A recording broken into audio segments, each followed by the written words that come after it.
ज्यावेळेस आम्ही देवाला आमच्यावरची कृपा केली, देवाला आमच्यावरची दया केली, त्या दयेचा आम्हाला विसर पडलेला असतो, की त्या दया आम्ही विसरून गेलो असतो, तेव्हा आम्ही देवाच्या विरुद्ध होतो. आणि सर्वकाही हीच केली.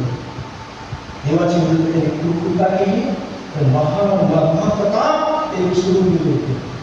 मुलगा वापस आले आणि काय पाहतो, इस्रायल त्याला म्हणाले की आम्ही मिस्र देशात पावसाच्या भांड्यात बसून भरपूर जेवीत होतो आणि आम्हाला परमेश्वराच्या हातून मरण आले असते तर मरण असते, पण त्या सर्व समुदायाला उपवासाने मारले म्हणून तुम्ही मला त्या काळात आणले आहे. इस्रायलांना असं काय केलं, देवाच्या मनात त्यांनी विसरले, पण वासाच्या भांड्यावर बसून देवाचं विसरले आहे. लोकांचे प्रश्न असे आहे, जगी गोष्टीकडे लक्ष द्या, देवाच्या गोष्टीकडे आध्यात्मिक गोष्टीकडे जायचं. आम्ही त्या पावसाच्या भांड्यावर बसून आम्ही जेवत होतो, म्हणजे अनलिमिटेड पाऊस खात होतो, आम्ही तृप्त होते, त्याच्यामध्ये काय होतात तिथं आम्हाला वाचलं जात असतं. देवाच्या सुरक्षित कामाला मरण होतो. इस्रायलाची जीव आहे वृत्ती आज तुमची मला खुलाशीचा आहे. आम्ही जगी गोष्टीविषयी फार विचारतो. आम्ही देवाच्या राज्यात आल्यानंतर, आम्ही देवाच्या सहभागी आल्यानंतर आम्हाला काही त्रास झाला तर आम्हाला जुने दिवस आठवतात.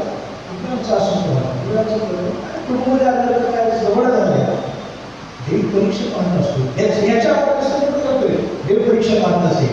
आणि मग देवानं, परमेश्वर देवानं त्याची कृपा ऐकली आणि कृपा ऐकल्यानंतर देवाची कृपा, देवाची दया आणि कृपा असते.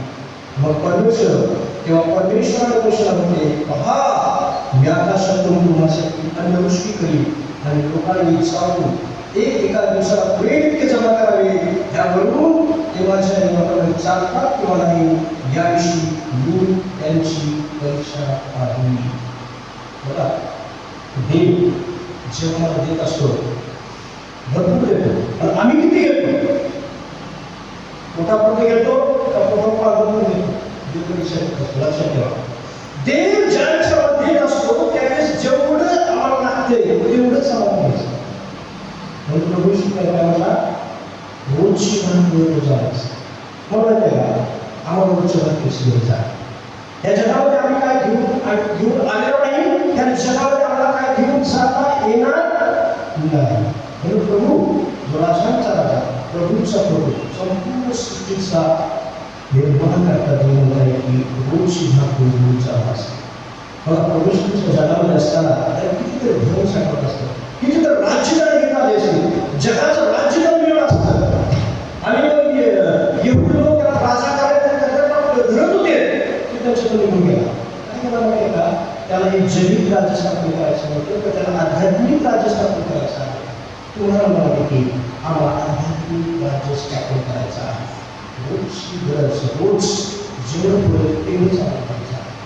आणि मग आम्ही ज्यावेळेस जास्त घेतो, एक काही काही इस्रायल काय केलं की जेवढं रोज लागते त्याच्यापेक्षा अधिक काही जणांनी जमा केलं, आणि देवाचं वचन सांगते जे जादा जमा केलं त्याला कीड लागली, त्याला कीड लागली ते सोडून गेलं. आमच्या पोटापेक्षा जास्त आम्ही, आमच्या गरजेपेक्षा जास्त आम्ही जमा करण्याचा प्रयत्न करतो नाही, त्यावेळेस आम्हाला कीड लागते आणि ते धन आमच्या हातून जातं. उदाहरणार्थ मला पुष्कळ श्रीमंत लोक, म्हणजे श्रीमंत लोकांच्या मीटिंग करत नाही, श्रीमंत लोक भरपूर पैसा आहे, भरपूर पैसा आहे, पण अन्नापेक्षा त्यांना गोळ्या जास्त लागतात, अन्नापेक्षा मेडिसिन जास्त लागते.